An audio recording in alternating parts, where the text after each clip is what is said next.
Deep within the world's densest jungles, stone giants sleep. This video uncovers 25 ancient megacities swallowed whole by the wilderness. Their abandonment, a puzzle that defies easy answers. By the end, you will see human history through a new lens, understanding the delicate balance that holds every civilization together. How could a metropolis of 100,000 people simply vanish, leaving only whispers in the stone? What force is powerful enough to make an entire society walk away from its home? We are about to journey to places where the air is thick with the ghosts of ambition, and the roots of trees hold secrets tighter than any vault. What do you believe is the greatest threat to a thriving city? The dream of a forgotten metropolis speaks to something deep within us all.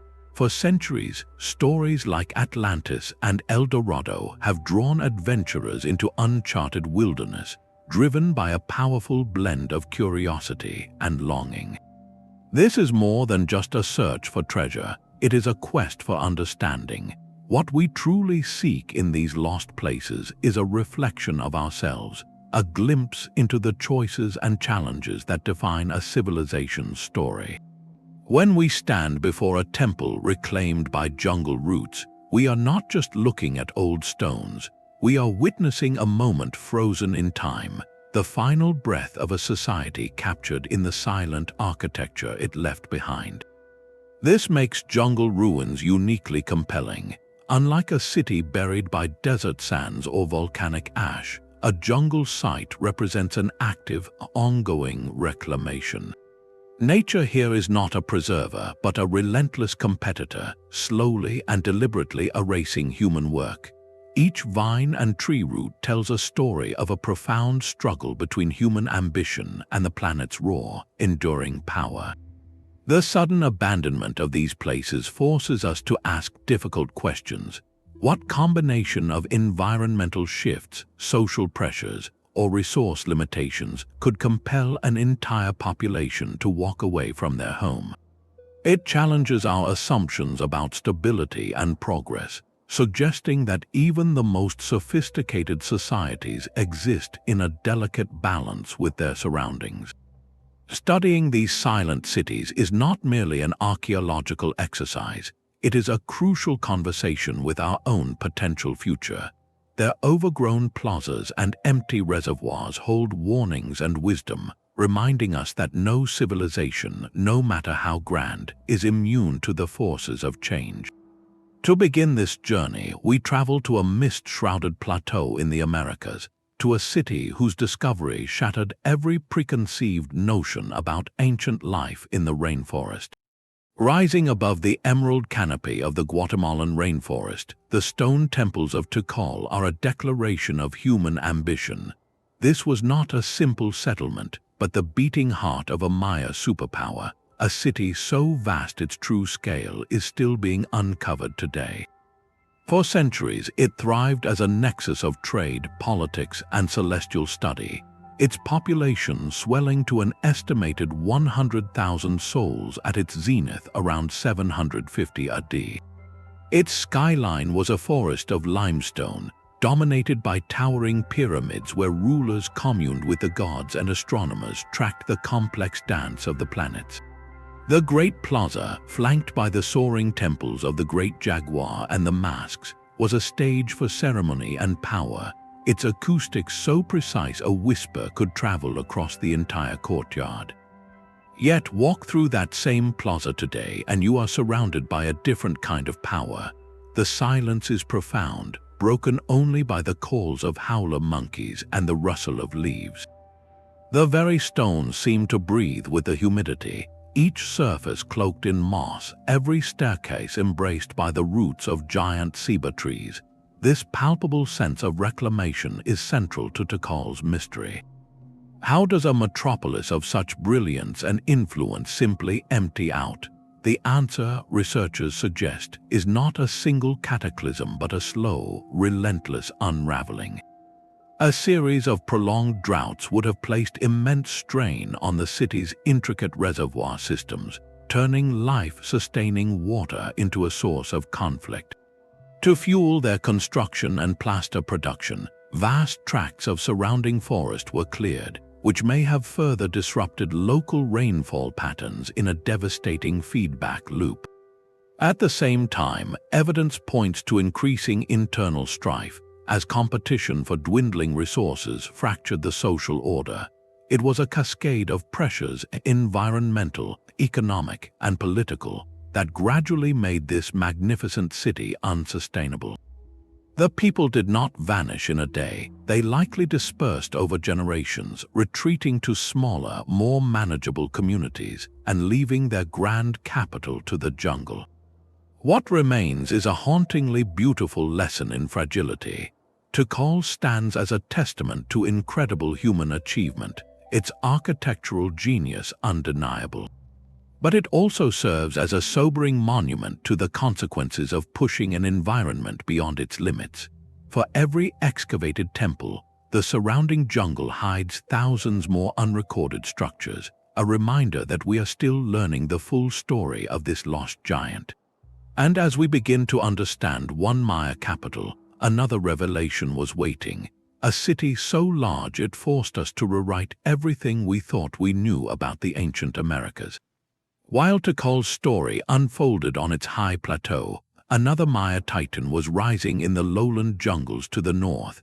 Calakmul, the kingdom of the snake, was a superpower cloaked in secrecy, its true scale lost to the wilderness until a mere century ago. Hidden deep within the Campeche jungle of Mexico, this city was the center of a vast political web, commanding the loyalty of smaller states and waging a centuries-long Cold War against Tikal for dominance of the Maya world. Its rediscovery in 1931 was just the first glimpse of a lost giant. For decades, archaeologists could only map what the dense canopy allowed them to see, a handful of temples poking above the green. The true revelation came from above with modern LiDAR technology. By stripping away the vegetation with laser pulses, researchers revealed a staggering urban sprawl. Calakmul was not just a ceremonial center, it was a densely populated metropolis, a carefully engineered landscape of raised causeways, neighborhoods, and an intricate network of canals and reservoirs designed to harness every drop of precious rainwater. This was a city built for control, both over people and a precarious environment. At its heart looms structure too, a pyramid so massive its base covers more than 5 acres. From its summit, rulers of the Snake Kingdom looked out over a domain they believed was eternal, their stories carved into dozens of stone stelae. These monuments tell a history of shrewd alliances, royal marriages, and open conflict, a relentless pursuit of power and prestige. Yet this very ambition likely sowed the seeds of decline. The same resource demands that fueled Calakmul's growth, from timber for plaster to land for agriculture, placed immense strain on the surrounding ecosystem. When prolonged droughts arrived, the carefully balanced system of water management and food production began to falter. The political network, held together by tribute and loyalty, would have frayed under the stress of scarcity. The fall of Calakmul mirrors Tikal's not as a sudden collapse, but as a slow unraveling where environmental pressures amplified social and political fractures until the great city could no longer sustain itself. The jungle did not conquer a vibrant city, it quietly enveloped a place that was already emptying, a kingdom whose grand strategy finally met a force it could not control, the changing climate of its own homeland. This pattern of a slow fade is haunting, but it is not the only story the jungle holds. Further south, an entire civilization presents a mystery of a much more abrupt and total departure, leaving behind wonders that defy explanation. Copán was the great library of the Maya world, its history carved not just in stone but in breathtaking, three-dimensional artistry. Nestled in a fertile valley in modern-day Honduras, This city was less a political superpower like Calakmul and more a revered center of learning, science, and sculptural genius. Its famous hieroglyphic stairway, a monumental flight of over 2,000 carved blocks, is the longest known pre-Columbian text, a literal stone chronicle of dynastic history. The portraits of its rulers, captured on towering stelae, are so lifelike and detailed that you feel you could recognize their faces in a crowd. This was a society that poured its identity into art, celebrating the connection between king, cosmos, and community with unparalleled craftsmanship, which makes its end so profoundly jarring. While other Maya centers faded over generations, the story at Copán points to a far more rapid and devastating conclusion. In the space of just a few decades in the early 9th century, this vibrant city of thought and beauty essentially ceased to function. What could cause such a swift downfall in a place of such abundance? The answer seems to lie right beneath their feet. The very valley that gave Copán life may have also sealed its fate. Intensive, centuries-long agriculture, likely to support a growing urban population, appears to have severely depleted the soil. Studies of remains from the city's final years reveal clear signs of widespread malnutrition and deteriorating health, a silent crisis etched into bone. A once thriving community was quite literally starving in the midst of its own artistic paradise. This environmental strain shattered the social contract. The divine authority of the kings, so meticulously carved into every monument, was rooted in their perceived ability to ensure prosperity and harmony with the gods. When the crops failed and hunger spread, that sacred trust evaporated. The last recorded ruler of Copán seems to have been a minor, powerless figure, a ghost king presiding over a crumbling realm. The sophisticated dynastic system that had guided the city for 4 centuries simply broke down, leaving no one to lead, to organize, or to inspire. Walking through Copán today, the sense of interrupted genius is palpable. You see half-finished sculptures, monuments that were never raised, as if the artisans simply put down their tools one day. The jungle did not slowly creep in, it rushed into a void, swallowing a masterpiece mid-sentence. Copán stands as a stark reminder that intellectual and artistic achievement, no matter how sublime, is not a shield against ecological reality. A society can reach for the stars in its temples and its texts, but if it neglects the foundation of soil and sustenance, that reach will inevitably fall short. This pattern of collapse, whether slow or swift, forces us to reconsider one of history's most persistent myths, the idea that the Amazon was a pristine wilderness, incapable of hosting great urban civilizations. What if the jungle itself is not just a swallower of cities, but also their creator? The idea of a pristine, untouched Amazon is one of history's most enduring illusions. For generations, explorers and scholars looked at the dense, nutrient-poor rainforest and concluded it could never support large, complex societies. The jungle itself seemed to argue against the possibility of civilization. That story has been completely rewritten in the last 20 years, not by a lone adventurer, but by a technology that sees through the canopy. LiDAR laser surveys, sweeping across vast tracts of Brazil and Bolivia, have peeled back the green veil to reveal a staggering secret. The Amazon basin was not a wilderness but a carefully managed garden, home to a lost network of interconnected settlements that may have housed millions. The scans showed geometric patterns etched into the earth, vast circles, squares, and star-shaped formations known as geoglyphs. They reveal raised causeways connecting villages over dozens of miles, intricate canals for transportation and fish farming, and enormous plazas designed for communal gatherings. These were not random clearings, but the urban planning of a sophisticated culture that understood its environment intimately. They practiced a form of agroforestry, creating patches of enriched, fertile soil known as terra preta, or black earth, which allowed them to cultivate the forest sustainably for centuries. This was a civilization built in partnership with the jungle, not in defiance of it. Their disappearance, however, points to a force they could not adapt to. While climatic shifts may have played a role, the primary catalyst appears to have been contact with the outside world in the 16th century. European expeditions did not have to conquer these cities in battle. They unintentionally brought something far more devastating: waves of unfamiliar illnesses for which the indigenous populations had no natural defense. The result was not just a collapse but a demographic catastrophe of almost unimaginable scale. Within a few generations, communities that had thrived for a millennium were decimated. The carefully tended gardens and managed forests were abandoned, and the voracious rainforest did the rest, swallowing roads, plazas, and homes in a matter of decades. This rapid regrowth created the very myth of an empty, primeval wilderness that persisted for 500 years.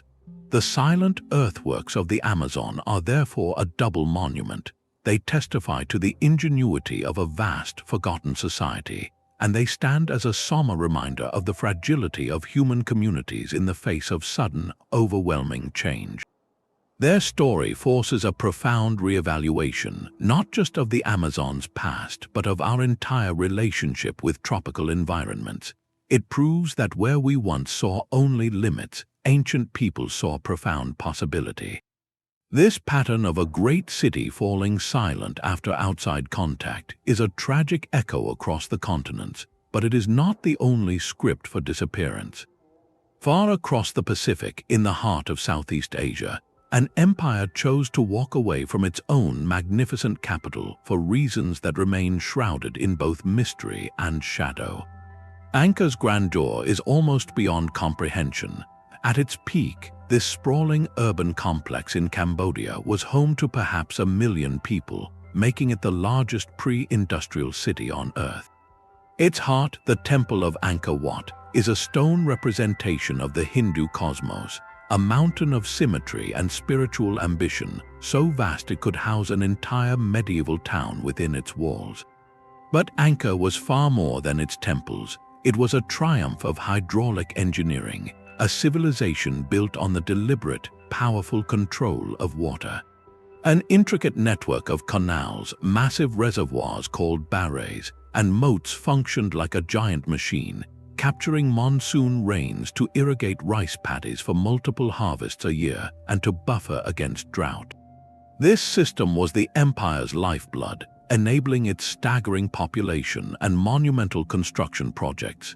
Yet here lies the profound paradox. The very engineering that enabled Angkor's rise may have also seeded its long, slow decline.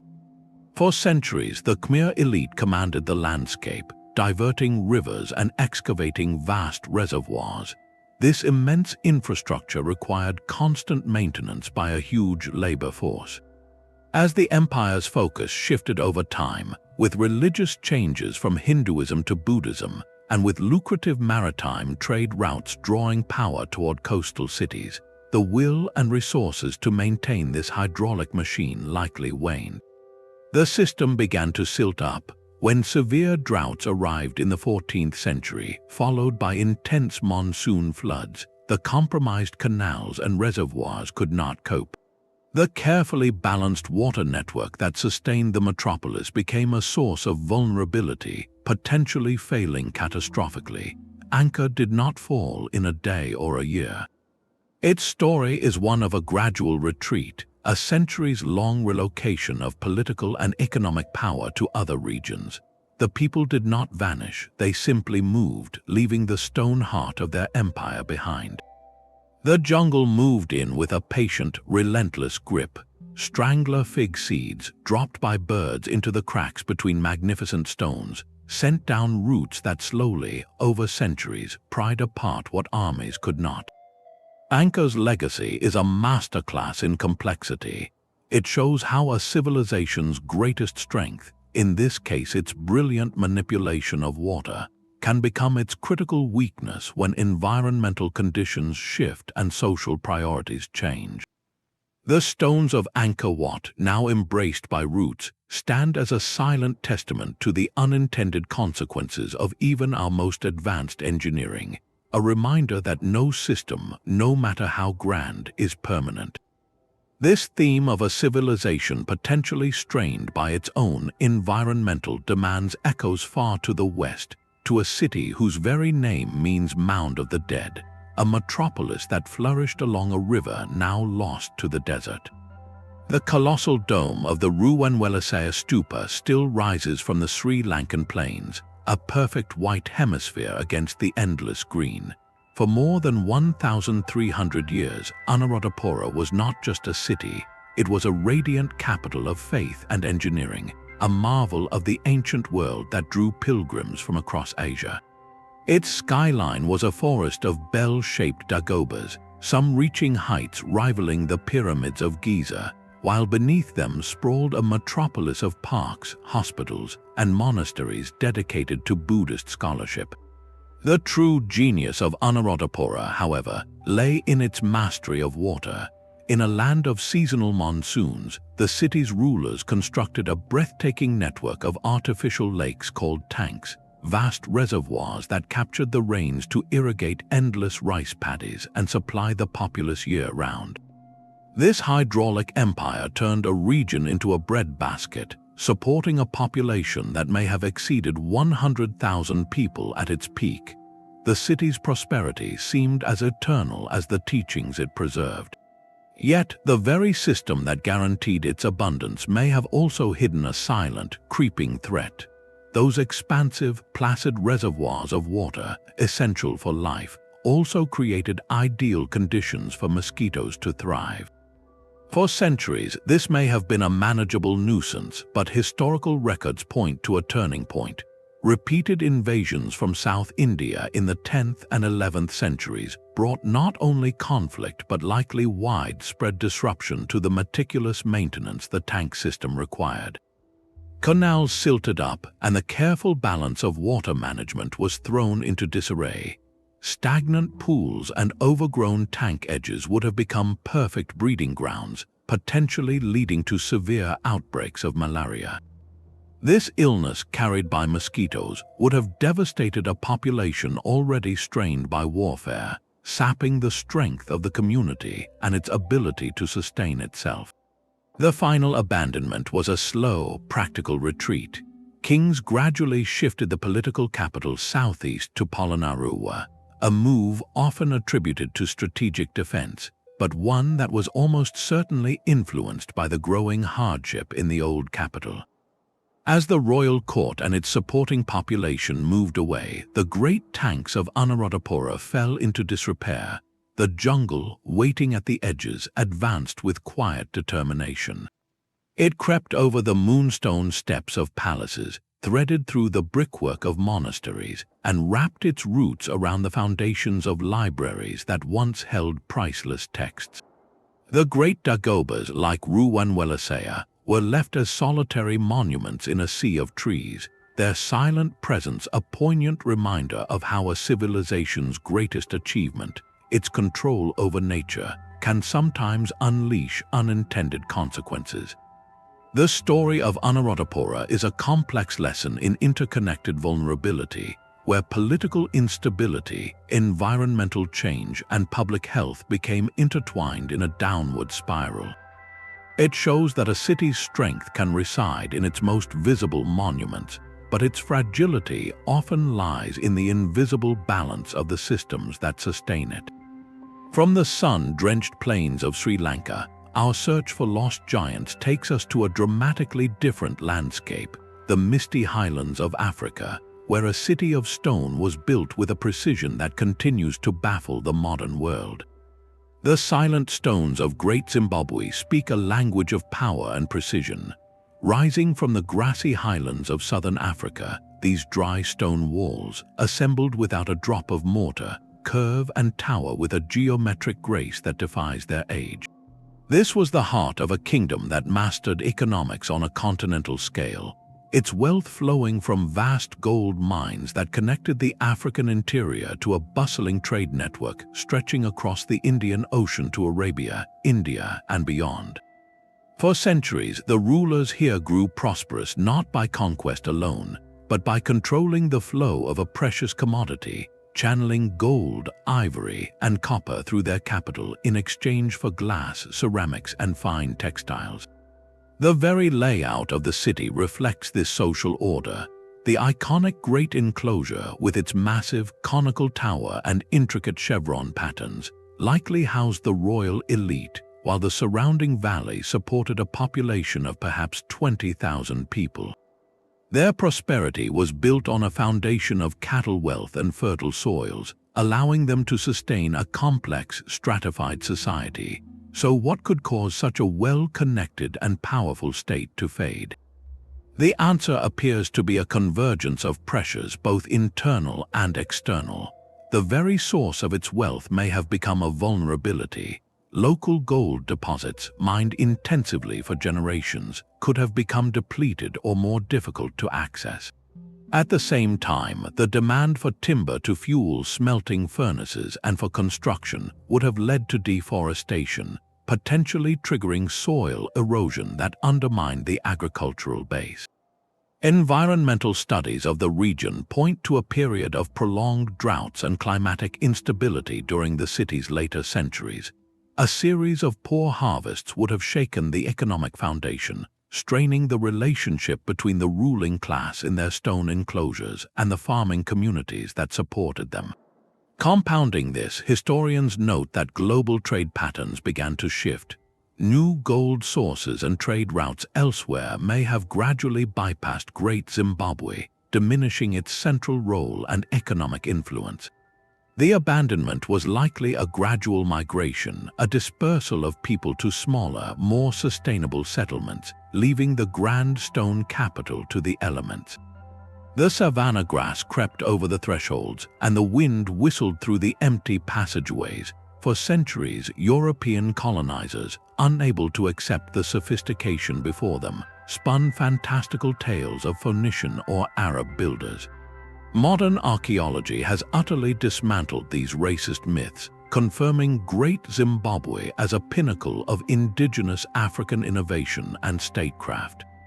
Its legacy, preserved in Shona oral tradition and in the enduring majesty of its masonry, is a powerful reminder that civilizations can rise to greatness through commerce and ingenuity, and that their sustainability depends on a delicate balance with the environment that nourishes them. This theme of a city fading after its economic lifeline weakens leads us to a very different kind of secret, a metropolis so hidden it was deliberately lost to time, waiting centuries for its rediscovery in the most unlikely of places. High in the cloud forests of Colombia, a city of terraces clings to a mountainside like a stone dream. This is Ciudad Perdida, the lost city, a place so isolated that the outside world remained unaware of its existence for over 4 centuries after its abandonment. Built by the Terona civilization around 800 AD, it was not a single monumental temple, but an entire landscape sculpted for living. More than 200 circular stone terraces cascade down the steep slopes, serving as foundations for thatched homes, ceremonial plazas, and agricultural plots, all linked by a network of cobbled paths and stairways that vanish into the mist. This was a city designed in harmony with the mountain, capturing water from the constant clouds and carving its community into the very skin of the jungle. Its dramatic rediscovery reads like an adventure novel. In the early 1970s, local treasure hunters known as guaqueros followed rumors of a green hell where stone steps led to a forgotten settlement. They stumbled upon the overgrown terraces and, believing them to be the work of conquistadors, looted gold artifacts that soon appeared on the black market. This illicit activity finally alerted archaeologists, who mounted a formal expedition in 1976, revealing the true scale and significance of the find. The city's profound isolation is the key to both its preservation and its mystery. Nestled in one of the world's most biodiverse and inaccessible regions, the Sierra Nevada de Santa Marta, it was protected by sheer vertical geography and a blanket of perpetual cloud. This same remoteness, however, became a sanctuary for its builders in their final chapter. When Spanish forces arrived on the Caribbean coast in the 16th century, they brought with them waves of unfamiliar illness and the brutal practice of slave raiding. Faced with this existential threat, the Tairona people made a deliberate, strategic choice. They did not stand and fight for their mountain city. Instead, they retreated even higher, dispersing into smaller, hidden settlements in the most remote reaches of the mountains to survive. They left Ciudad Perdida to the forest, a sacrifice to ensure their culture's continuity. The jungle accepted the offering, weaving a protective cloak of roots and vines over the stonework, sealing it away from time. For the modern visitor, reaching the city requires a multi-day trek through rivers and dense rainforest, a journey that echoes the deliberate seclusion its creators sought. Ciudad Perdida stands as a powerful testament to resilience, not through monumental architecture alone, but through the profound act of strategic withdrawal. It proves that sometimes the greatest strength a civilization can show is the wisdom to walk away, to preserve its people and traditions by letting the wilderness reclaim its home. This idea of cities hidden by deliberate choice or desperate circumstance pulls our gaze northward to the legendary ruins of Central America, where a metropolis of such grandeur was lost that its very existence was debated for generations. Palenque is a masterpiece carved from living stone, a city where Maya artistry reached its most sublime expression. Nestled in the lush foothills of Chiapas, Mexico, it feels less like a ruin and more like a sacred sanctuary, its pale limestone temples emerging from a perpetual veil of mist and jungle canopy. While it never matched the sheer scale of Tikal or the political reach of Calakmul, Palenque compensated with an unparalleled elegance, a profound attention to aesthetic harmony that makes it uniquely haunting.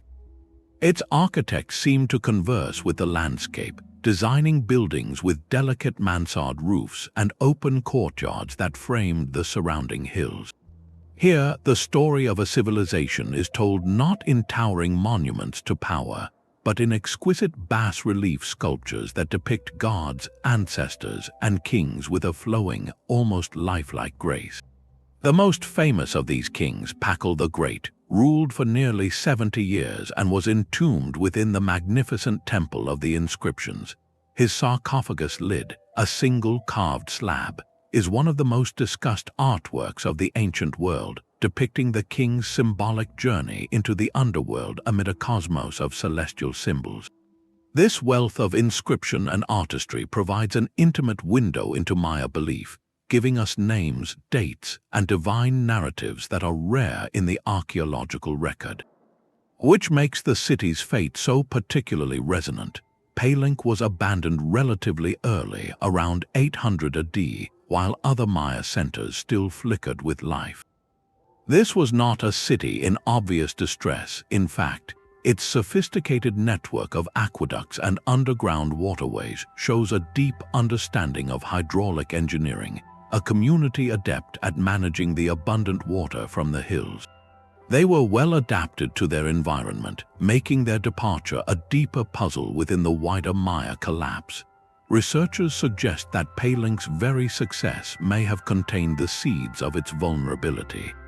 Its detailed inscriptions reveal a society intensely focused on royal lineage and cosmic order. This tight social structure, revolving around a divine king, could have been remarkably fragile. If a series of weak rulers or a failure of the royal house to provide prosperity coincided with the broader regional pressures of drought and resource strain, the entire social contract could have shattered. The people of Palenque, whose identity was so beautifully recorded in stone, may have lost faith in the system that sustained their world. They left behind a silent museum of their own genius, a place where the art speaks volumes, but the reason for the final exit remains a whisper. The jungle did not conquer a struggling town. It gently enveloped a peerless work of art, leaving us to wonder if a civilization can be too refined, too perfectly adapted to a specific moment to survive the chaos of change.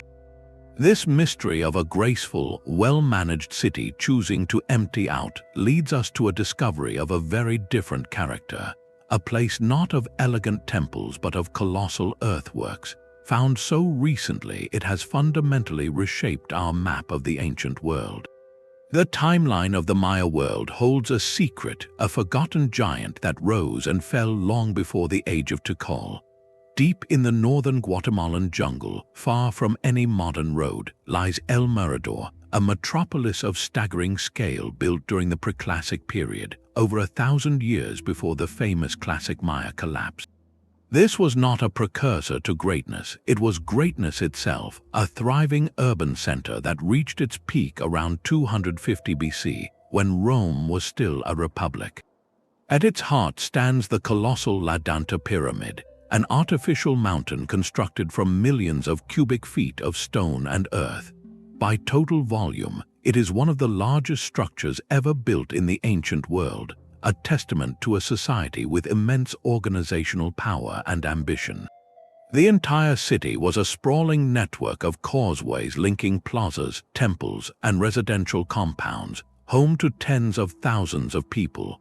Yet, by 150 AD, this mighty city was largely silent, abandoned to the jungle centuries before the classic Maya cities even reached their height. The story of El Mirador forces a complete re-evaluation of Maya history, revealing a pattern of rise and fall that played out in cycles long before the final act. So what happened to this first Maya megacity? The evidence points to a familiar, tragic script written very early. To feed its enormous population, the surrounding forests were cleared for agriculture on a vast scale. This deforestation, combined with intensive farming, likely led to severe soil erosion and depletion.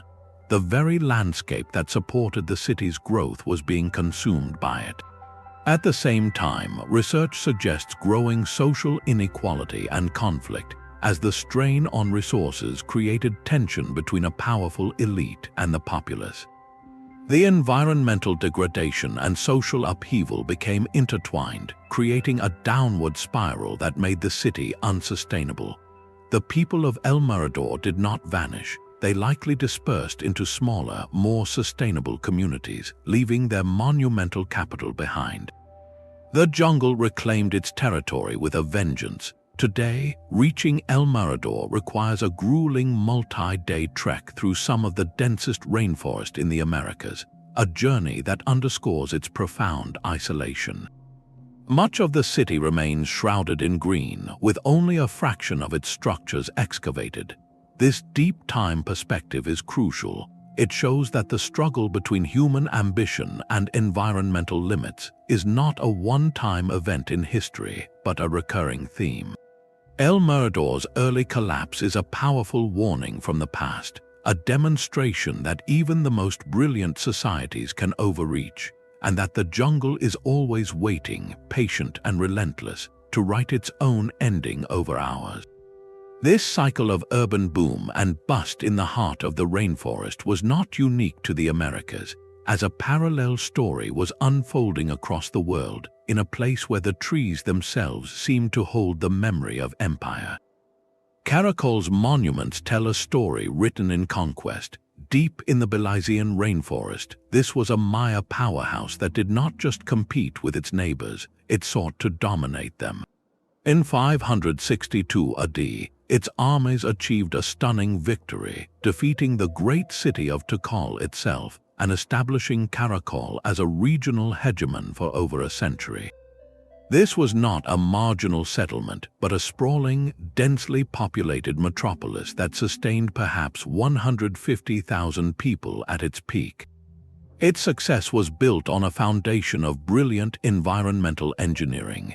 The entire landscape was sculpted into a productive machine, with vast networks of agricultural terraces climbing the hillsides and intricate reservoirs capturing precious rainwater. They turned a challenging rainforest environment into a breadbasket capable of feeding a vast urban population.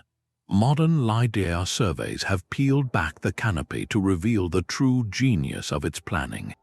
A radial system of raised stone causeways, like spokes on a wheel, connected the ceremonial core directly to outlying residential districts, satellite communities, and farmlands. This was a city designed for control, efficiency, and integration, a masterpiece of Maya urban planning. The stele erected by its kings boast of military triumphs and divine favor, projecting an image of a confident, unstoppable state. Yet this very confidence makes its eventual fate so instructive. Caracol did not fall to a superior army. It succumbed to the same silent, regional pressures that afflicted its rivals. The prolonged droughts of the 9th century would have strained even its sophisticated water systems. The social tensions fueled by scarcity likely eroded the authority of its once triumphant rulers. The intricate network of terraces and roads, the very system that enabled its growth, may have become impossible to maintain as the population's health and morale declined. The jungle did not overrun a vibrant capital. It crept into a city that was already emptying, its military glory rendered meaningless by a changing climate.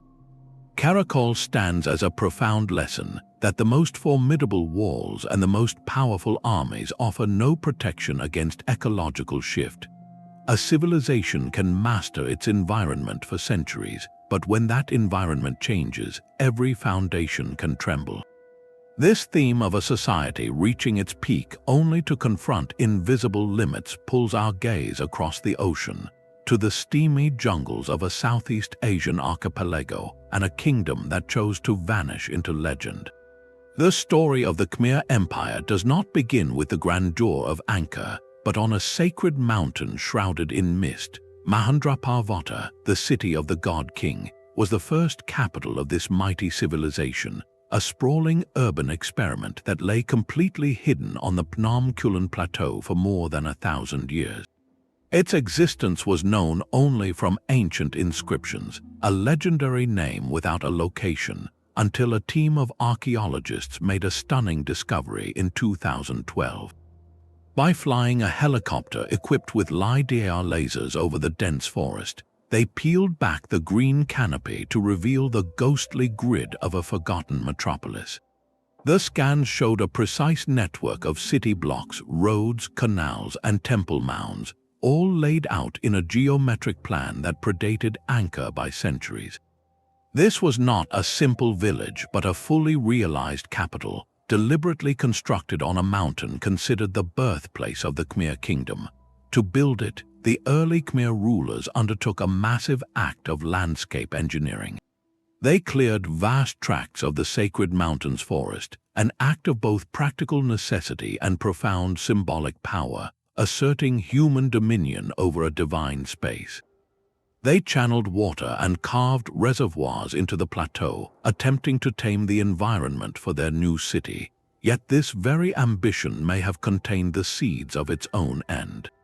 The extensive deforestation likely triggered severe soil erosion on the steep slopes. With every monsoon rain, precious topsoil would have washed away, silting up the carefully built canals and reservoirs, undermining the agricultural base needed to sustain an urban population. The city on the mountain, for all its symbolic power, faced a growing practical crisis. The abandonment of Mahendraparvata appears to have been a strategic recalculation, not a sudden catastrophe. The Khmer elite, learning from the challenges of the plateau, made a deliberate decision to shift their center of gravity to the vast plains below. Here, the land was more forgiving, the water from the Siem Reap River more manageable for the large-scale hydraulic projects that would later define Angkor.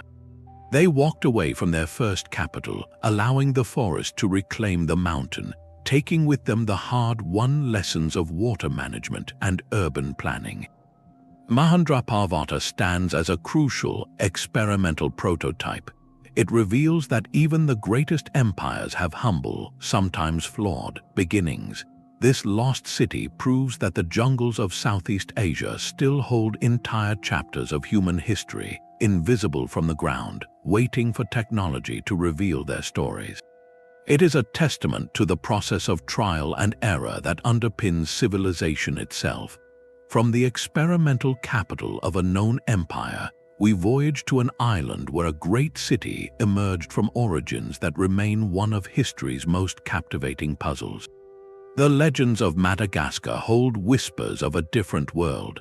For generations, the oral histories of the island have spoken of great stone cities hidden within the harsh, spiny landscape of the Mikia forest, built by a people who arrived long before the ancestors of the current population. This is not the Madagascar of lush rainforests, but a dry, unforgiving forest where survival is a daily challenge. Yet, scattered across this arid region, archaeologists have begun to find tantalizing proof. They have uncovered the foundations of stone settlements and evidence of sophisticated wells and water capture systems, revealing a society that did more than just survive here, they thrived. The key to this mystery is a radical change in the landscape itself. Centuries ago, this area was likely far more verdant, a woodland capable of supporting agriculture and sustaining larger communities. The people who built these settlements were master adapters, engineering their lives around the precious resource of water in a fragile environment. Their story, however, seems to be one of adaptation meeting its limit. A prolonged and drastic shift in the climate appears to have gradually desiccated the region, turning supportive woodlands into the dry, thorny forest we see today. As the land changed, the delicate balance of life it supported became impossible to maintain. The abandonment of these stone settlements was likely a slow, reluctant migration, a community forced to walk away from their homes as the environment they had so carefully managed transformed around them. These silent sites in the Mikia forest represent a profound mystery, a potentially unknown chapter in the complex history of the Indian Ocean world. They remind us that the map of ancient urbanism is still incomplete, and that some of the most fascinating lost cities may belong to cultures we have not yet even named, their stories waiting in the dust and the thorns. From an island shaped by climate change, we journey to an archipelago forged by fire, where a city chose a home on the slopes of a sleeping giant. Rising from the shallow lagoon like a mirage of stone, Madol is a city where the boundary between myth and engineering dissolves. On the remote island of Pohnpei, this incredible complex of 92 artificial islets was not built on solid land, but painstakingly constructed atop a coral reef. Massive basalt logs, some weighing many tons, were stacked like Lankan logs to form walls and foundations, creating a network of canals and plazas that earned it the name Venice of the Pacific. The scale of labor is almost incomprehensible, each stone quarried from the opposite side of the island and transported across water, a logistical puzzle that modern engineers still marvel at.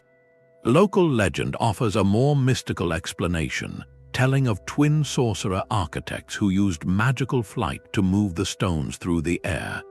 This enchanting story speaks to the profound awe the site has inspired for centuries, a recognition that its creation seemed to defy ordinary human capability. In truth, Madol was the product of a highly organized society, the ceremonial and political heart of the Sodelor dynasty. For centuries, it served as a sacred administrative center, a place where ruling elites lived apart from the common population, mediating between the people and the spirits. The architecture itself enforced this separation, with high walls and narrow canals controlling access and movement. This concentration of power, however, may have sown the seeds of the city's downfall. The very existence of Madol depended on a relentless tribute system, where outer communities supplied food and labor to sustain the elite on their artificial islands. This placed an enormous strain on the surrounding environment and the social fabric. The fragile lagoon ecosystem, critical for fishing, could have been disrupted by the constant construction and waste. Meanwhile, the demand for resources and the oppressive nature of the Sodelor rule likely bred deep resentment. The end came not with a whisper, but with a rebellion. Around the year 1628, a warrior named Isoclekal is said to have led an uprising that overthrew the dynasty. With the central authority shattered, the reason for Nan Madol's existence vanished. The intricate system of tribute collapsed, and the city, unable to sustain itself, was abandoned.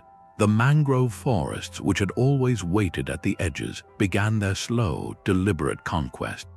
Roots pried apart the precise stonework, and silence settled into the canals.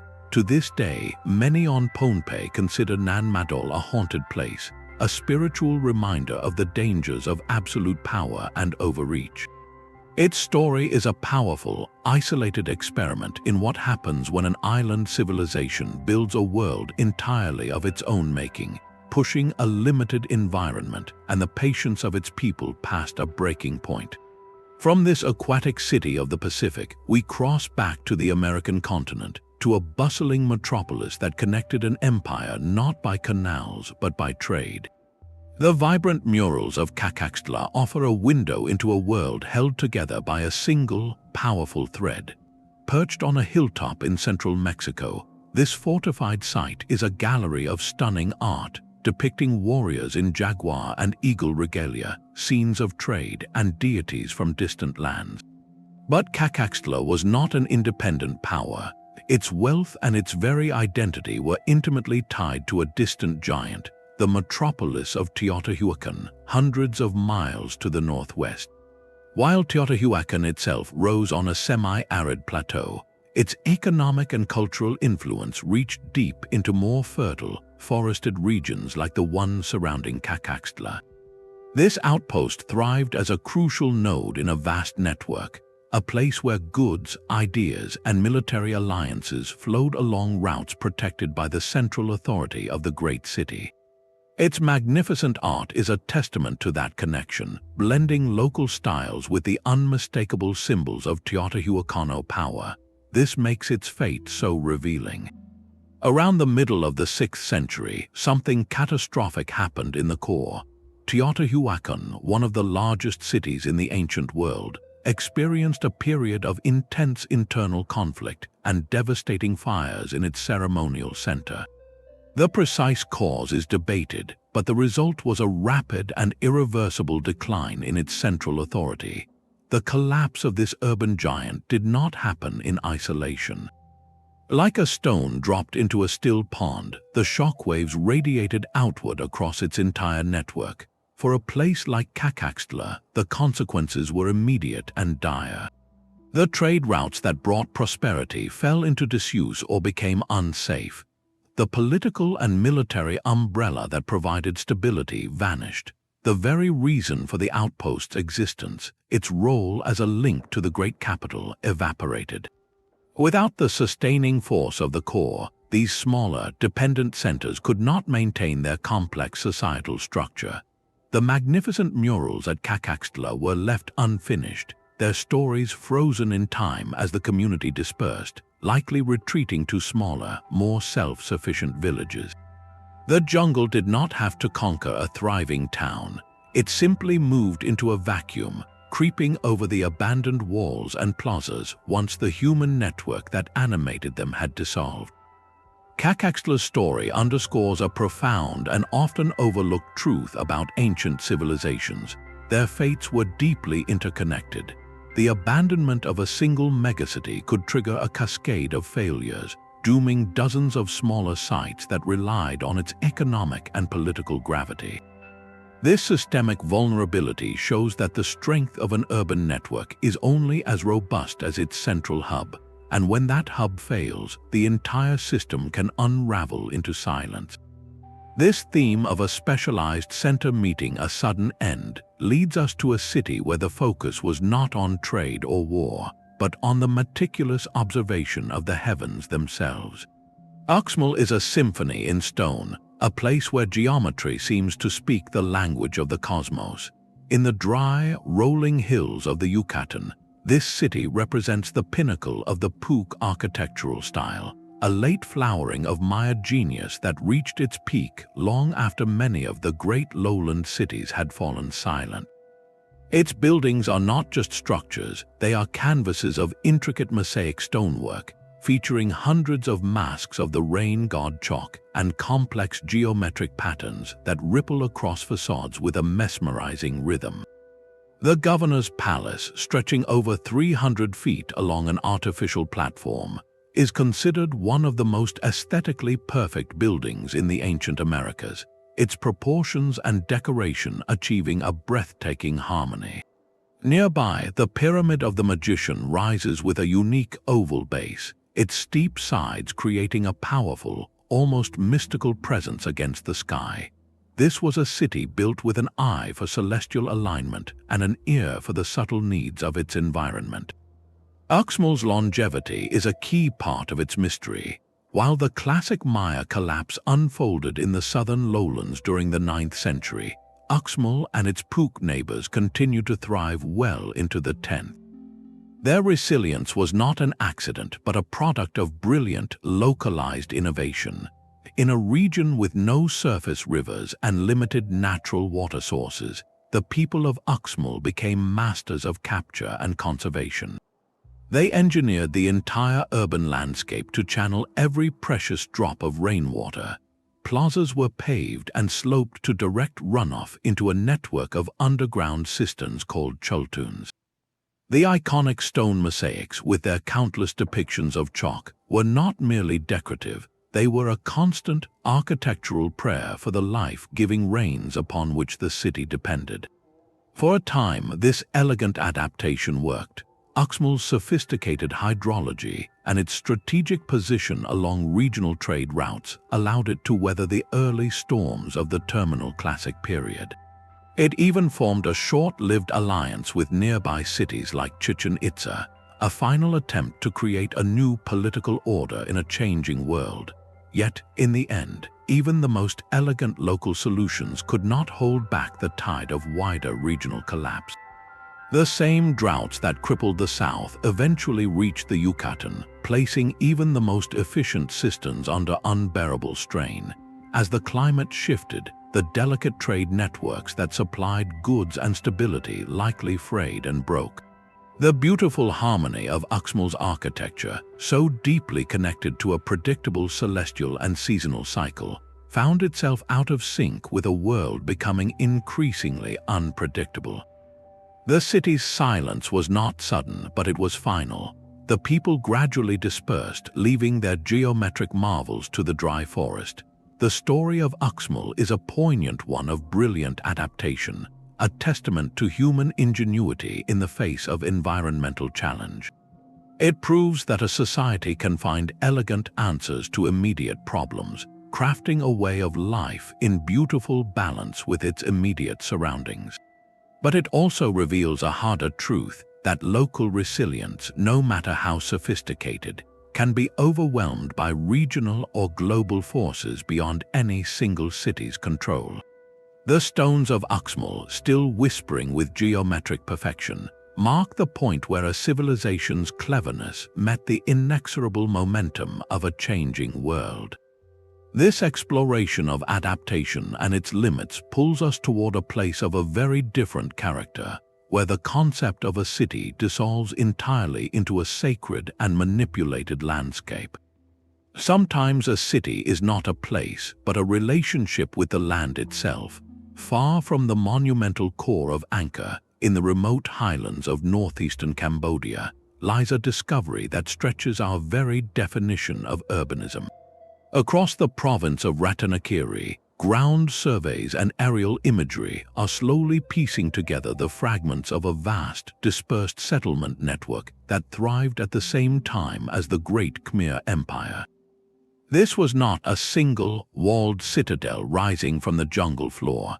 Instead, it was an entire inhabited terrain, a sprawling web of communities, roads, and agricultural systems woven directly into the natural tapestry of rivers, hills, and plateaus. The people here did not conquer the landscape, they integrated with it, building their lives along its contours and waterways. This sophisticated network was likely a vital provincial center for the empire, perhaps a specialized zone for resource extraction, trade, or spiritual retreat, connected to the capital by a long, invisible thread of loyalty and commerce. Its abandonment was a quiet echo of the Central Power's decline. As Angkor's influence waned in the 14th and 15th centuries, and as major trade routes began to shift, the economic and political reasons for maintaining this distant, integrated landscape faded away. The communities likely dispersed, returning to smaller, more localized ways of life, and the forest began its slow, patient work of reclamation. Today, the jungle of Ratanakiri does not conceal a lone, dramatic ruin. It hides an entire forgotten geography, a pattern of human activity so seamlessly blended with nature that it is visible only from above or through the patient work of archaeology. Discovering such places forces a profound shift in perspective. It challenges us to stop looking for isolated stone monuments and start seeing civilization as a living web, a continuous field of human endeavor stretched across the living earth. This broader view is essential, for it reveals that what was lost in these jungles was often far greater than a collection of temples. It was a complete and intricate way of being in the world. This idea of a civilization expressed through its entire landscape finds a stunning parallel in another corner of the ancient world, where a city turned its architectural language into a direct conversation with the gods. The Uxmal River bends in a wide, graceful arc, and there, nestled within its protective curve, lies Yaxchilan. This was a city built for both commerce and defense, its very existence defined by the powerful waterway that served as its highway and its moat. For centuries, Yaxchilan thrived as a lord of the river trade, a bustling port where goods and ideas flowed between the highlands and the lowlands.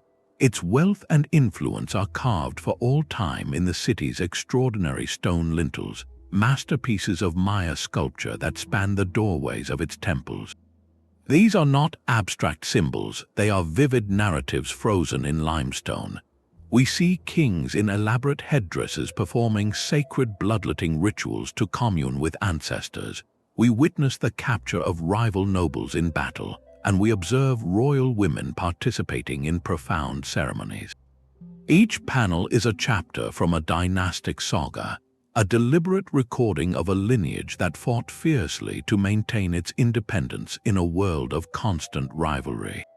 Yaxchilan's great adversary was just upriver, the city of Piedras Negras, and their long conflict shaped the politics of the entire region. This competitive system, for a time, created a dynamic balance of power, driving innovation in art and warfare. But what happens when such a system fractures? The abandonment of Yaxchilan seems intricately tied to the unraveling of this interconnected world. As the broader Maya collapse disrupted trade routes and strained resources, the old alliances and enmities that defined places like Yaxchilan lost their meaning. The river that had been a source of life and connection may have become a corridor for uncertainty. The intricate network of obligations and competitions that sustained the city's elite simply ceased to function. Without the economic and political engine of that system, the grand project stopped. The sculptors laid down their tools, and the last king's story went unrecorded. The jungle responded not with a violent assault, but with a slow, intimate embrace. Today, the roots of giant trees weave through the palace doorways, their gentle, persistent pressure slowly merging with the very stones that depict royal conquest. It is a profoundly poetic reclamation, where nature's quiet growth now cradles the dramatic tales of human ambition. To stand in the main plaza, surrounded by the whispers of the forest and the silent gaze of stone kings, is to feel the full weight of this transition. Yaxchilan's legacy is a dual one, a testament to the brilliant, competitive spirit of Maya city-states, and a quiet lesson in how the collapse of a regional network can leave even the most defiant and independent players with no stage upon which to act. From this riverine stronghold of sculpted drama, we ascend to a highland city where innovation took a very different and remarkably enduring form. The silent mounds of Kaminaljuyu are a different kind of lost city. Here, the story is not of jungle reclamation, but of modern erasure.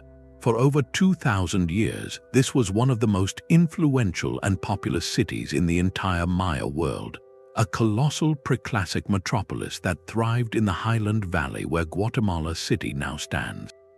Its rulers commanded lucrative trade routes for obsidian and jade, its artisans produced stunning works, and its architects constructed hundreds of temple platforms and elite tombs. Kaminaljuyu was so powerful it forged a direct, tangible alliance with the distant giant of Teotihuacan, over 700 miles away in central Mexico. Evidence of this profound connection is found in the very soil of the city, where Teotihuacan-style architecture and artifacts appear, suggesting a deep exchange of ideas, goods, and perhaps even people. This was a cosmopolitan hub, a crucible where cultures met and Maya civilization was fundamentally shaped. Yet, if you visit today, you will not find a vast archaeological park. You will find traffic circles, shopping malls, and residential neighborhoods. The overwhelming majority of this ancient megacity was systematically dismantled and paved over during the explosive urban growth of the 20th century. The modern metropolis, in its relentless expansion, consumed its ancient predecessor with barely a glance. What little remains of Kaminaljuyu survives in scattered, fenced-off lots and a few preserved parklands, green islands of history in a sea of concrete. These fragments, like the restored Acropolis in Miraflores Park, are haunting. They offer mere glimpses, like a single page torn from an epic novel, hinting at the scale and sophistication of what was lost. The story of Kaminaljuyu is a stark, cautionary tale about a different form of disappearance. It shows that a city can be swallowed not only by the patient roots of the jungle, but by the swift, indifferent foundations of its own successors. The physical evidence of a metropolis that housed tens of thousands and influenced an entire civilization can vanish in a few short decades, buried not under soil and vines, but under asphalt and architecture. It forces us to ask what other ancient giants lie forgotten beneath the streets of our modern world. This loss to progress pulls our focus to a continent where a civilization faced the opposite challenge. Not an abundance of water and growth, but its utter absence, building wonders in one of the driest places on Earth. High in the cloud forests where the Andes meet the Amazon, stone platforms echo with a different kind of ambition. Far from the famous coastal capitals of the Moche and Chimu empires, outposts like Grand Pajatain were carved into these misty eastern slopes, representing a deliberate reach into a world of abundance. These were not ceremonial centers for the masses, but strategic colonies, established to secure access to the unique resources of the cloud forest, exotic feathers, medicinal plants, hardwoods, and perhaps even coca. Their architecture tells a story of adaptation, featuring circular stone buildings adorned with intricate slate mosaics of human figures and geometric patterns, a style distinct from the grand adobe ciudadelas of the coast. This was an empire extending its roots into a radically different ecological zone, creating islands of coastal culture high in the mountains. Their abandonment, however, reveals the fragility of such far-flung imperial projects. As the Inca Empire began its rapid expansion in the 15th century, it fundamentally redrew the political and economic map of the Andes. Existing trade networks were co-opted or severed, and populations were often relocated under the Inca policy of Mitma, where conquered peoples were resettled to break up old loyalties. For a remote outpost like Grand Pajatain, this meant being suddenly cut off from the imperial core that gave it purpose and logistical support. The lifeblood of trade and communication slowed to a trickle and then stopped. Simultaneously, these frontier settlements likely faced increasing pressure from the very jungle tribes whose territories they bordered, groups who knew the terrain intimately. Caught between a withdrawing empire and advancing local forces, the choice for the colonists would have been stark: hold an indefensible position or retreat. They chose to leave. The cloud forest, with its constant moisture and rapid growth, did the rest with startling speed. Moss and orchids colonized the mosaic walls, and roots of towering trees cradled the circular foundations, sealing the site in a green vault for centuries. These lost outposts offer a crucial lesson in imperial geography. They show that a city can become lost not through environmental collapse or social revolt within, but simply by being on the wrong side of a shifting political frontier. When the empire retracts, the farthest tendrils are the first to be left behind, stranded in a wilderness that is only too ready to reclaim its own. This pattern of a specialized city facing extinction when its reason for being vanishes becomes even more stark when we look at a metropolis that lived and died by the flow of a single precious substance. The scent of cinnamon once carried the weight of empires. For the ancient world, this rare spice was worth its weight in gold, a luxury item that fueled vast trade networks across the Indian Ocean.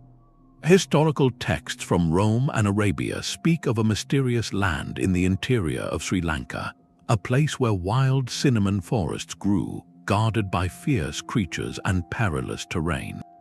These descriptions have long fueled a speculative but captivating theory that deep within the island's rainforests, particularly around the Sinharaja region, there may have existed specialized settlements dedicated entirely to the harvest and trade of this precious commodity. Imagine not a city of grand temples, but a network of forest outposts where the rhythm of life was set by the harvesting season, and where pathways led not to plazas, but to drying sheds and river ports where bundles of fragrant bark were loaded onto boats. This is the idea of the cinnamon cities, a form of urbanism born from global desire. Their existence, if proven, would represent a society built on a single, fragile economic pillar. Their prosperity would have risen and fallen with the price of spice in distant markets from Rome to Constantinople. Their decline would not come from invasion or drought, but from a simple economic shift, the moment cinnamon began to be cultivated successfully on plantations elsewhere, perhaps in India or later in the Seychelles. When that happened, the dangerous, labor-intensive work of harvesting wild cinnamon from the deep forest would have lost its value almost overnight. These specialized communities, so vital to a global network, would have become obsolete, their reason for being erased by a decision made half a world away. The people would have simply moved on, dispersing into other trades and settlements, leaving their forest platforms and temporary structures to be dismantled by humidity and reclaimed by the very trees they once harvested. The theory remains on the frontier of archaeology, more a whisper in historical texts than a confirmed discovery. Yet it powerfully expands our imagination of what a city can be. It shows that urban life is not always about monuments and permanence, but can be a functional response to a global market, a temporary hive of activity focused on a single, valuable thread in the tapestry of ancient commerce.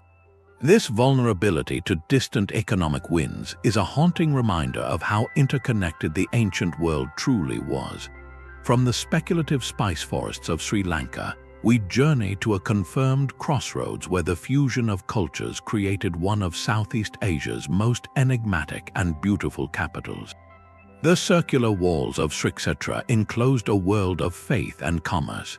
In the dry plains of central Myanmar, this was not a city hidden by dense jungle, but one slowly erased by a quieter, equally persistent force, the relentless scrubland of the arid zone.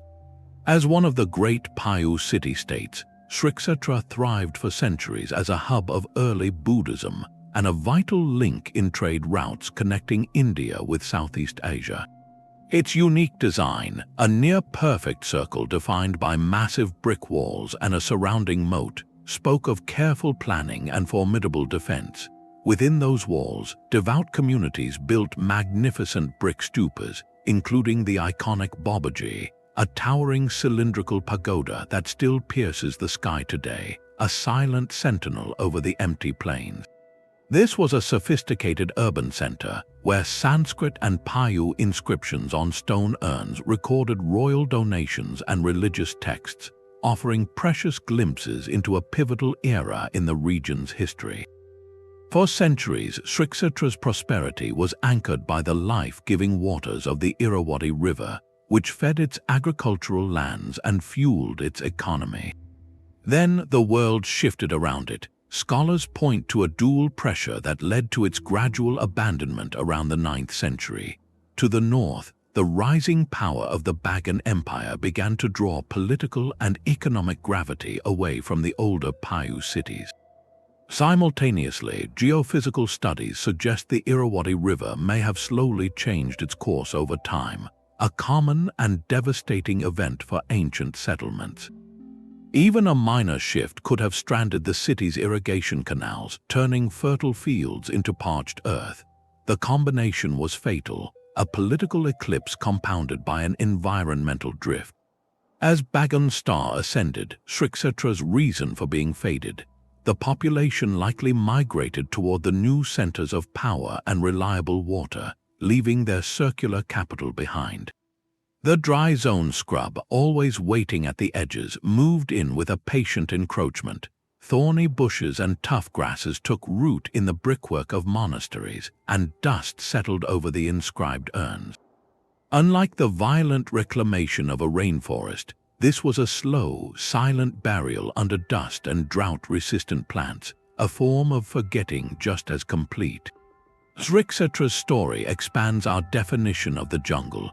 It reminds us that wilderness is not always a wall of green, but can be a creeping dryness, a political shadow, or a river that decides to walk away. Its legacy, preserved in those fragile inscriptions, was nearly lost to the very earth it was built upon, proving that a city can be stranded not only by trees, but by the changing currents of both water and power. This theme of a city fading under a geopolitical shift leads us to a final, legendary name, a place that exists in a tantalizing space between myth and muddy reality.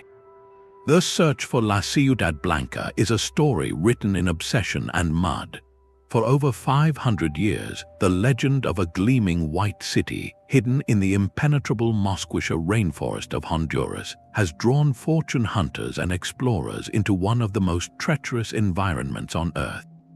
Indigenous Petch and Mosquito stories spoke of a white house or a city of the monkey god, a place where their ancestors took refuge, a sacred site of white stone buildings and immense spiritual power. To outsiders, these tales became entangled with visions of El Dorado, promising not just cultural knowledge but lost gold. Countless expeditions vanished into the green labyrinth, emerging with little more than malaria and fractured hopes, leaving the legend to simmer in the realm of myth. Then, in 2012, a team using airborne LiDAR technology made a staggering discovery. By digitally stripping away the dense canopy, they revealed not a single white city, but the unmistakable geometric footprints of multiple large settlements, complete with plazas, pyramids, and agricultural terraces, all untouched by modern hands. A ground expedition confirmed it, finding stone sculptures and vessels left precisely where they were placed centuries ago, a moment frozen in time. This was not a city of gold, but something far more valuable, a pristine archaeological window into a sophisticated, previously unknown culture that thrived in isolation. Their disappearance presents a tragic but clear pattern. These communities were likely decimated not by conquest, but by invisible waves of unfamiliar illnesses brought by Europeans, which swept through the Americas far ahead of any physical contact. The people vanished, and the voracious rainforest did the rest, sealing their homes in a protective green vault. The discovery of these sites is a profound validation of indigenous oral history, proving that these were not mere stories, but preserved memories of real places and real people. It stands as a powerful reminder that some of history's greatest mysteries are not yet solved. They are simply waiting in the last wild corners of our planet, for the right moment and the right technology to reveal their truths. This ongoing nature of discovery shifts our focus from a city lost to disease to one that thrived through a very different kind of power, the transformative mastery of earth and fire. The final echoes of La Ciudad Blanca fade into the jungle's hum, a testament to societies defined by their relationship with the sacred or the tragic. But what of a civilization whose greatest monument was not a temple but a technology? Deep within the Congo Basin, the rainforest holds a secret of industry, not of gold or gods but of iron. Across vast stretches of Central Africa, from Gabon to the Republic of Congo, archaeologists are piecing together the ghostly outlines of a different kind of megacity. These were not centers of monumental stone architecture, but sprawling, sophisticated hubs of metallurgy, where communities mastered the transformative power of fire and earth centuries before European contact. The evidence they left behind is not in towering pyramids, but in the landscape itself, in vast, unnatural mounds of slag, the discarded residue of countless smelting operations. These dark, silent hills are the only lasting testament to a bustling, flame-lit urbanism that once pulsed in the heart of the green wilderness. To find these places, researchers must learn to read a new language written in soil chemistry and subtle changes in vegetation, seeking the invisible imprint of human activity. The scale is staggering, with some sites showing evidence of iron production sustained over many generations, implying large, settled populations supported by the trade and prestige of their craft. These communities were engineers of their environment, managing forest resources to produce the immense quantities of charcoal needed to sustain their furnaces. This very success, however, may have contained the seeds of vulnerability. The intensive demand for timber to make charcoal could have led to localized deforestation around the production centers, forcing longer and more difficult journeys for fuel. Over centuries, this resource depletion, combined with potential shifts in trade networks or social organization, could have made these industrial complexes unsustainable. The people likely moved on, dispersing or shifting their economic focus, and the voracious rainforest did the rest with breathtaking speed. In the hot, wet climate, wooden structures, tools, and even bones dissolve, leaving only those indestructible mounds of industrial waste as silent markers. These iron-smelting cities force a complete redefinition of what we look for in the past. They prove that urban life, complexity, and innovation can flourish without leaving behind a single carved stone. Their legacy is written in the chemistry of the earth and the memory of technology, a powerful reminder that a civilization's pinnacle might be measured not in the height of its temples, but in the heat of its forges and the breadth of its knowledge. This penultimate discovery of industrial giants brings us to our final destination, a place that represents not a beginning or a slow decline, but a brilliant, defiant final act of creation in the face of an ending world. The walls of Mayapon still stand, a final, defiant echo in the long Maya story. Known as the last great capital, this city rose from the ashes of the classic collapse, a deliberate attempt to resurrect past glory in a new, uncertain age. Its rulers looked to the abandoned splendor of Chichen Itza as their blueprint, replicating its architectural styles and even its sacred cenote, trying to forge a new regional power from memory and ambition.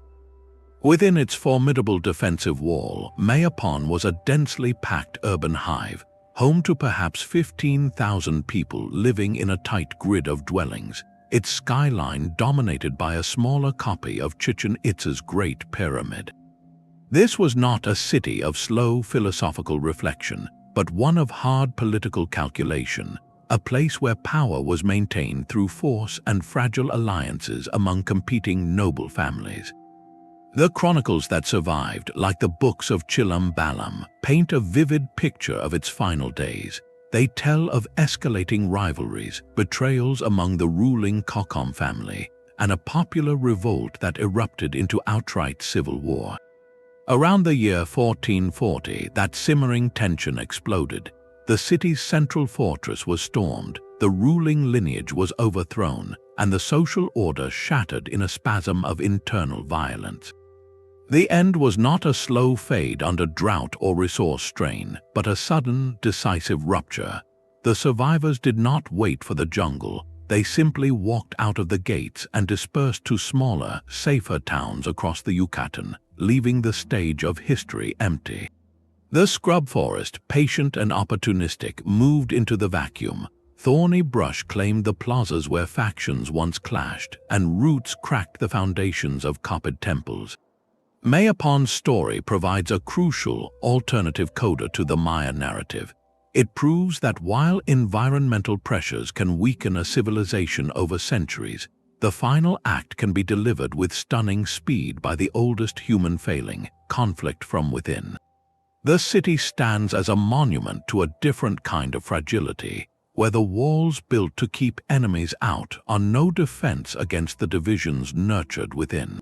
With this final city, our journey through 25 silent metropolises reaches its end. From the cloud forests of South America to the arid plains of Asia, from cities lost to climate to those abandoned by choice, we have witnessed a gallery of endings. Now, standing amid these echoes, a single, pressing question arises. What overarching truth connects these disparate tales of stone and root, of ambition and silence? The silent stones have spoken, and their message is one of profound connection. The stories of these 25 megacities form a powerful mosaic of human ambition, adaptation, and vulnerability, a global testament to the rise and fall of civilizations across every jungle continent.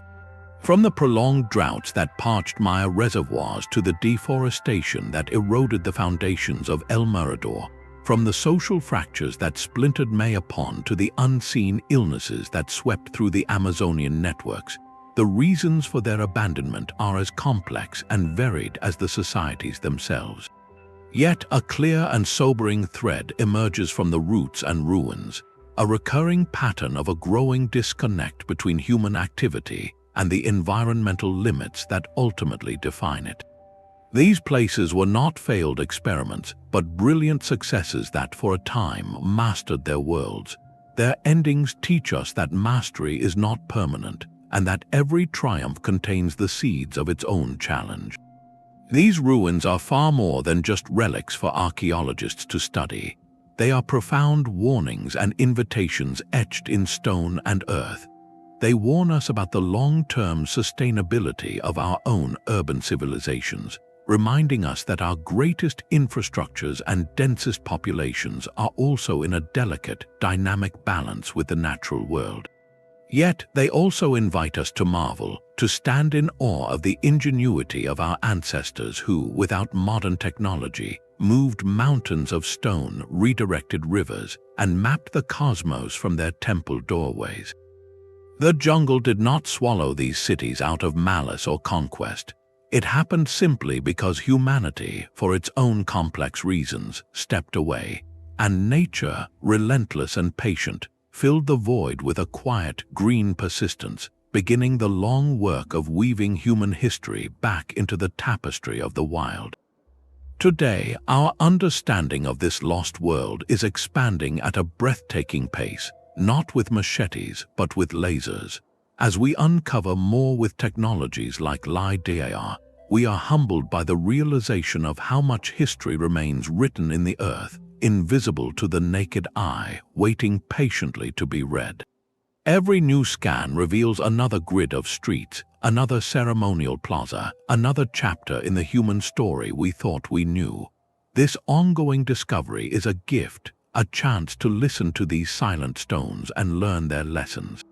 Let them inspire you to learn more about the fragile wonder of our shared past, to advocate for the protection of our world's irreplaceable heritage, and to reflect thoughtfully on the legacy we are building with our own cities today. If these mysteries of the lost and found have captivated you, consider subscribing for more journeys into the forgotten corners of history, and we would love to hear your thoughts. Which of these vanished megacities fascinates you the most? Share your reflections in the comments below.